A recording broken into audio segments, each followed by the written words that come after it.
Bonjour, j'espère que ça va bien. Bienvenue sur ma chaîne pour celles et ceux qui ne me connaissent pas. Moi c'est Kalassou et bienvenue sur ma chaîne Kalassou Speaks to You. On parle foi, girl talk, woman, goldie woman, truc bidule, voilà. Et en fait là je vais partir au travail mais je voulais juste vous partager des versets qui m'ont fait, tu vois, qui m'ont un petit peu tease, on va dire, qui m'ont tease dans mon ego et au-delà de ça aussi qui m'ont fait bien rire parce que évidemment la première idée reçue qu'on a de la Bible c'est que c'est un petit peu archaïque, un petit peu boring aussi, il y a un petit peu ce décalage au niveau temporel et donc dans le langage qui fait que c'est pas si accessible que ça et je suis là pour vous dire que ce n'est pas vrai. Alors certes, il y a certains livres qui sont assez difficiles à la compréhension et à la lecture, mais il y en a d'autres qui au contraire sont très drôles et on va parler aujourd'hui du coup de Proverbes, du livre Proverbes, parce qu'on a déjà un peu parlé du livre Psaumes, donc qui sont des chants. Et donc évidemment de ce David qui est empreint à tellement d'émotions, mais vraiment l'instabilité émotionnelle à son paroxysme, et finalement c'est le propre de tout être humain, donc on arrive à s'identifier à son introspection, à sa relation avec Dieu. Et maintenant on va voir et on va se pencher un peu plus sur Proverbes qui, comme ce nom l'indique, sont un corpus en fait de proverbes qui ont tendance à un petit peu nous amener à une forme de sagesse évidemment. Et ce qui est marrant c'est que beaucoup de proverbes, on les connaît déjà, mais on ne sait pas que ça vient de la Bible et ça c'est drôle. Alors je ne suis pas en train de prétendre que tout provient de la Bible parce que peut-être que plusieurs écrits s'inspire et s'influence, mais là on va parler plus des proverbes que j'aime beaucoup et des proverbes qui je trouve sont idéal, on va dire, pour la période d'hiver, de Noël, une période où on a souvent tendance à se reposer, à avoir ce qu'on appelle la paresse, la flemme, et je suis là du coup pour qu'on puisse un petit peu lire ce côté un peu shady de la Bible que j'aime bien finalement, et finalement ça fait partie d'une de mes lectures les plus stimulantes et les plus je sais pas, intuitive, enfin je trouvais ça super drôle, donc je vais vous lire certains versets, donc mes versets coup de cœur, hein, moi je lis beaucoup de versets, ça fait plus de 6 mois hein, quand même, mais j'aime bien retomber dessus, surtout que ce que je trouve est hyper intéressant, il y a tellement de proverbes, déjà à chaque verset il y a un proverbe, et dites-vous que dans un chapitre il y a 24 quasiment proverbes, on ne les a pas tous retenus et donc revenir petit à petit dessus, un temps voulu, je trouve ça fait plaisir. C'est un petit peu ce côté rappel que j'aime bien. Pardon, je touche beaucoup mes cheveux, mais j'aime pas quand c'est pas symétrique. That's why. Donc voilà. Je vais vous en lire un qui me fait vraiment rire. Je l'ai lisé avec ma soeur et on était en mode ouh ouh. Alors je vous lis. Donc c'est le proverbe 20, verset 4, du coup, au nom de Jésus. À cause du froid, le paresseux ne laboure pas à la moisson. Il voudrait récolter, mais il n'y a rien. Je sais pas, moi ça me... C'est vraiment...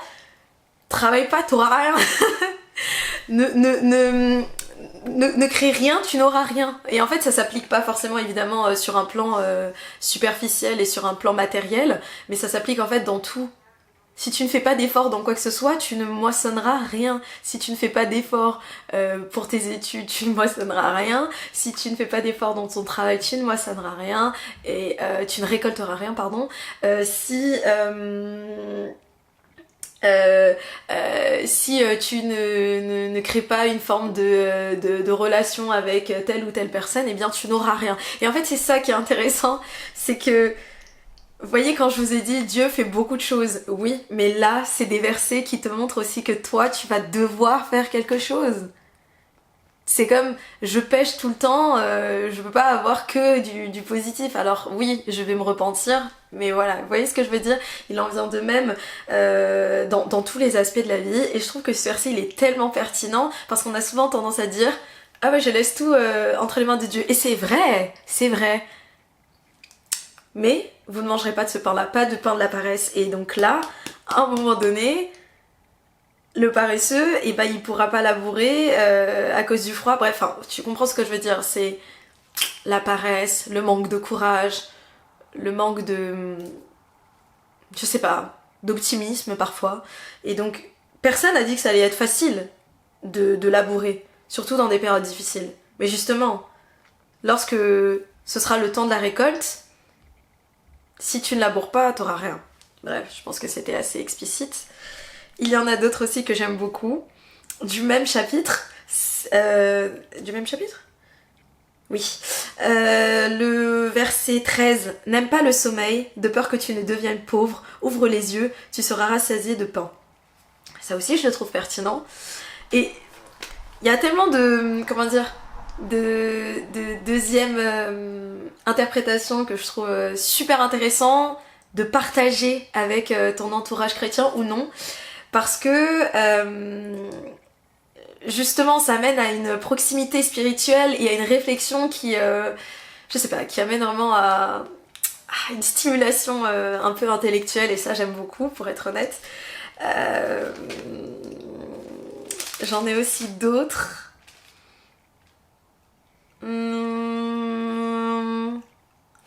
Attendez. Après, il y en a d'autres qui sont pas en rapport avec la paresse, mais là, on va vraiment s'intéresser à la paresse. Attends. Ah oui. Un peu de sommeil, un peu d'assouplissement, un peu croiser les mains pour dormir, et la pauvreté te surprendra comme un rôdeur, et la disette comme un homme en armes. Donc ça... si on on va dire, on se repose sur nos acquis, ne t'étonne pas que tu ne récoltes rien à la fin.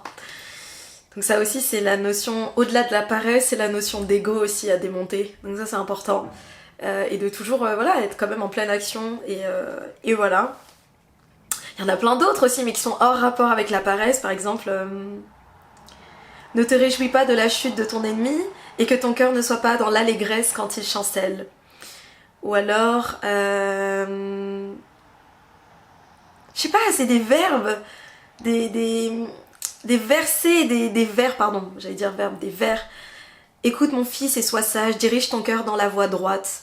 Ne sois pas parmi les buveurs de vin, parmi ceux qui font excès des viandes, car l'ivrogne et celui qui se livre à des excès s'appauvrissent, et l'assouplissement fait porter des haillons.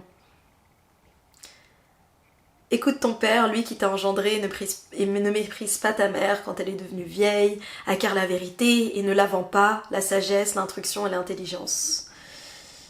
Mon fils, donne-moi ton cœur et que tes yeux se plaisent dans mes voies.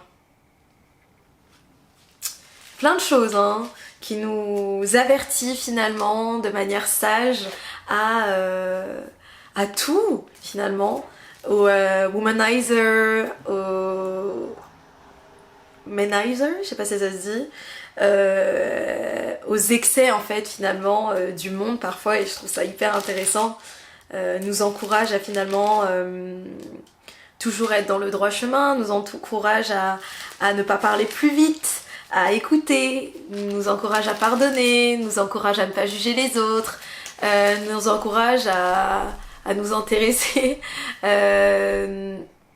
aux agneaux, et voilà, préférer les gens au cœur pur que les personnes aux ambitions vaines, par exemple. On a aussi quoi ? Ah, c'est ça. Le paresseux plonge sa main dans le plat et il trouve pénible de la ramener à sa bouche. Le paresseux se croit plus sage que 7 hommes qui répondent avec bon sens. Ça, j'aime bien ça. Ne réponds pas à l'insensé selon sa folie, de peur que tu ne lui ressembles toi-même. Non, en fait, honnêtement, j'aime vraiment bien, je trouve ça drôle. Et quand on lit ça avec des amis, ou ton partenaire, ta partenaire, ou ta famille, j'en sais rien, ton entourage, je sais pas, en fait, je trouve que le proverbe pour le coup c'est vraiment quelque chose à partager, c'est des choses qui se lisent et comme quoi en fait la Bible évidemment ça a ce côté un petit peu solennel, ce côté un petit peu empathique, au-delà de ça même un sentiment un petit peu d'extériorisation de sentiments, d'une forme de tragédie aussi d'une certaine manière, ça révèle et ça éveille des sentiments qui sont plus profonds de nous-mêmes et ils arrivent à nous... Je sais pas comment dire en français mais en anglais on dit...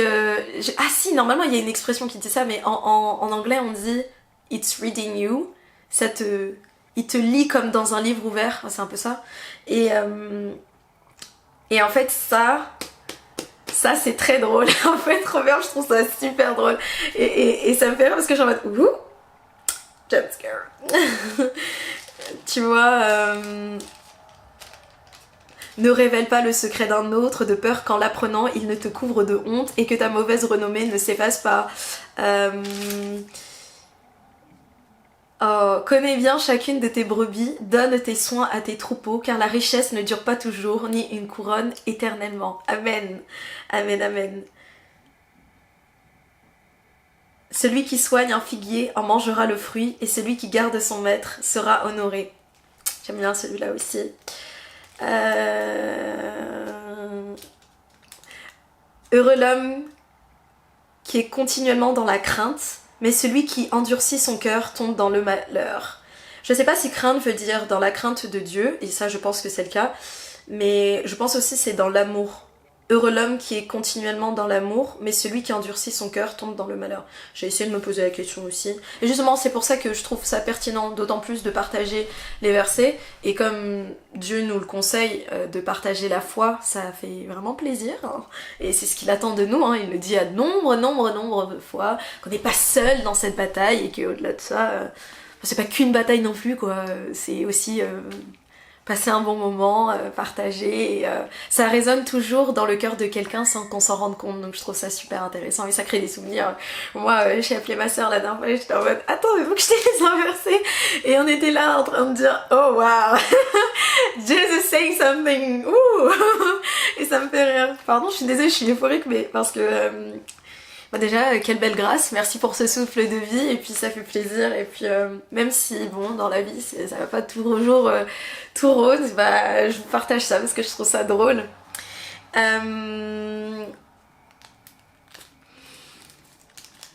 Je vais vous en passer un autre. L'orgueil d'un homme l'abaisse, mais celui qui est humble d'esprit obtient la gloire. L'insensé met en dehors toute sa passion, mais le sage la contient. Et c'est très dur hein, parce que... si l'orgueil te pousse à des actes de folie, et si tu as de mauvaises pensées, mets la main sur la bouche. Ok. L'orgueilleux excite les querelles, mais celui qui se confie en l'Éternel est rassasié. Celui qui a confiance dans son propre cœur est un insensé, mais celui qui marche dans la sagesse sera sauvé. Amen. Évidemment, on a Proverbe 31, et là, c'est le proverbe de toutes les godly women. Et je vais vous rappeler celui-là pour pas oublier, mesdames. La grâce est trompeuse et la beauté est vaine. La femme qui craint l'Éternel est celle qui sera louée. Récompensez-la du fruit de son travail et qu'aux portes ses œuvres la louent.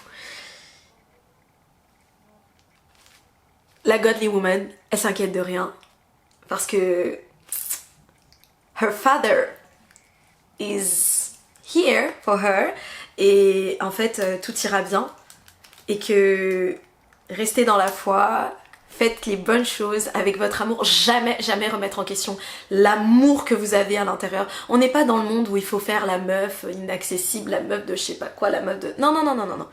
Vous restez comme vous êtes. Si Dieu il vous a donné beaucoup d'amour, il vous a donné beaucoup d'amour, c'est comme ça. Embrace it avec des femmes. Et le jour où, le moment voulu, les gens qui sont censés entrer dans vos vies se rendront compte de votre vraie valeur et non pas sur des attendus que physiques. Parce que vous êtes belle, hein, c'est pas l'enjeu. Vous êtes très jolie, mademoiselle. Vous êtes bien belle. Vous êtes une belle go, une belle création de Dieu. Il est déjà dit dans Cantique des Cantiques. Mon ami, tu n'as aucun défaut. Tu es jolie. Tu sais quelle est cet amour-là, la puissance. Tu es un pilier. tu es rempli de bonté, de douceur, mais en même temps tu batailles. Mais on sait déjà dans cette économie-là, et on sait déjà le monde il est difficile, tu as besoin d'être douce. Donc reste cloisonné dans des endroits de douceur, et les personnes qui vont venir vers toi, c'est des personnes qui vont t'apporter de la douceur, et pas de l'angoisse, et pas quoi que ce soit, et ça va être clair comme c'est fluide entre toi et Dieu, et ça va être fluide. Et je t'assure que si tu restes dans cet amour, dans cette foi, dans cette bienveillance, dans cette générosité, les gens voudront aussi t'apporter ce bonheur-là et cette paix-là aussi, et voudront te chérir comme toi tu chéris tous ces agneaux, tous ces gens. Je sais que c'est pas facile, parce qu'on en attend beaucoup de toi, mais ce n'est pas grave, parce que, girl, elle se rit de l'avenir. Je sais que c'est pas facile, je sais que c'est pas facile. Mago, je sais déjà. Je sais que tu angoisses beaucoup, en plus on est des hypersensibles parfois, c'est chaud, et parfois on attend de nous qu'on soit des guerrières, des guerrières. Sache que déjà avec Dieu tu peux être vulnérable. Avec tes copines en Christ, c'est pour ça que c'est hyper important. Faut pas attendre ça d'un homme ou quoi que ce soit, non. Tes copines en Christ, elles vont t'apporter cette douceur là. Et ensuite les gens qui sont censés venir vers toi, ils t'apporteront ce truc là. Parce que eux aussi batailleront. Mais tes copines en Christ, elles bataillent aussi. Et elles savent ce que c'est la douceur. Et elles en ont besoin. Donc entre vous, vous allez vous apporter de la douceur. Moi, c'est ce que j'ai réalisé. Je me suis rendu compte que les copines en Christ, c'est important. Et ensuite, tout le monde aura confiance en toi. Tout le monde sera là. Et qui peut trouver une femme vertueuse, elle a bien plus de valeur que les perles et les rubis. Oui, tu es une femme vertueuse. N'en doute pas. Peu importe ce que le monde te fait dire, les actions d'autrui, l'amour de Dieu ne change pas, et prie simplement à ce que les gens qui rentreront dans ta vie te voient comme Dieu te voit. C'est-à-dire peu importe les saisons, peu importe les difficultés, qu'ils ne te voient pas seulement comme une guerrière, mais aussi comme une douceur, une brebis aussi, parce que peut-être que tu prends soin des agneaux, mais tu es un agneau aussi, donc tu as le droit. Tu as le droit d'être vulnérable. Même dans cette économie, tu as le droit, et tu as le droit d'être tout en fait. Et tu peux être qui tu veux, et celui qui te connaît le mieux, c'est Dieu. Tout ce que tu peux demander, c'est que tu deviennes toujours aussi fidèle à sa parole et à ses actions, que tu sois rempli de pardon, rempli de grâce, mais au-delà de ça aussi, que les personnes qui sont dans ta vie et qui vont rentrer dans ta vie te voient comme Dieu te voit, et voilà, soit dans cette même optique de partage de spiritualité, et puisse t'accompagner, te remplir d'amour aussi. Et au-delà de ça aussi, que toi tu puisses voir les personnes qui sont dans ton entourage comme Dieu les voit. Ça c'est important. Parce qu'il ne faut pas seulement attendre que les gens fassent ça pour toi, il faut que toi aussi. Par exemple, si je demande à être transformé, je demande que autrui soit transformé, de manière, on va dire, voilà, par sa parole, que moi aussi je sois transformée, que cette personne puisse un jour me comprendre, et bien que moi aussi je puisse comprendre cette personne. Voilà, c'était une digression, mais c'était important pour moi de le dire. Et voilà. Je pense qu'on a terminé, et je voulais juste vous faire plein de petits bisous avant de partir. N'oublie pas ta prière du soir, de la journée, et voilà. Je voulais juste vous dire aussi, passage, j'ai fait pour la première fois de ma vie mes sourcils dans un salon, j'ai payé 5 euros. 5 euros. Donc c'est sur Paris, dans le 14e, et j'aime beaucoup. Et mes cheveux aussi ils poussent, donc je suis contente. Évidemment, toujours les bigoudis, ça fait plaisir. L'objectif, c'est que mes cheveux ils soient jusqu'à là. Pas plus, sinon ça me va pas. Mais voilà. Sur ce, je vous souhaite une excellente journée, une journée bénie, et je suis fière de toi, je t'aime, et Dieu plus encore, et je t'assure que les miracles arrivent. N'hésite pas à prier, à partager cette vidéo si ça t'a plu, et si tu as envie de faire part de ce message à d'autres gens. Et on se retrouve pour une prochaine vidéo. N'oublie pas de t'abonner si ce n'est pas le cas, et également, ne doute pas de tes dons, ne te prends pas la tête. Si tu as envie de louer Dieu, par le chant, par le dessin, par l'architecture, par la parole aussi, fais-le. Et moi j'essaye de le faire. Je sais pas si c'est ce qu'il attend de moi pour le moment, mais moi je le fais parce que ça me fait du bien et je trouve ça important de partager. Je t'aime, bisous. Et Dieu puisse encore. Et